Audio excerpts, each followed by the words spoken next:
Welcome to the fascinating world of IR sensors.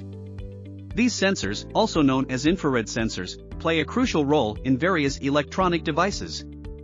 Infrared radiation, a type of electromagnetic radiation, is emitted by objects based on their temperature. Let's dive deeper into its working principle. IR sensors consist of an emitter and a receiver. The emitter sends out infrared light, while the receiver detects the reflected or emitted infrared radiation. When an object comes into the sensor's field of view, it reflects or emits infrared radiation. The sensor's receiver picks up this radiation, and the electronics inside the sensor interpret the signal. Now that we understand how IR sensors work, let's explore their wide range of applications. IR sensors find applications in various fields, such as proximity sensors in smartphones and motion detectors in security systems. While IR sensors are powerful, factors like ambient light and temperature can impact their accuracy. It's crucial to consider these challenges and considerations.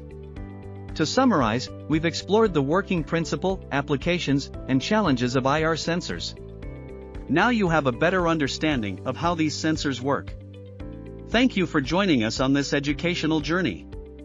Stay curious and keep exploring the fascinating world of IR sensors.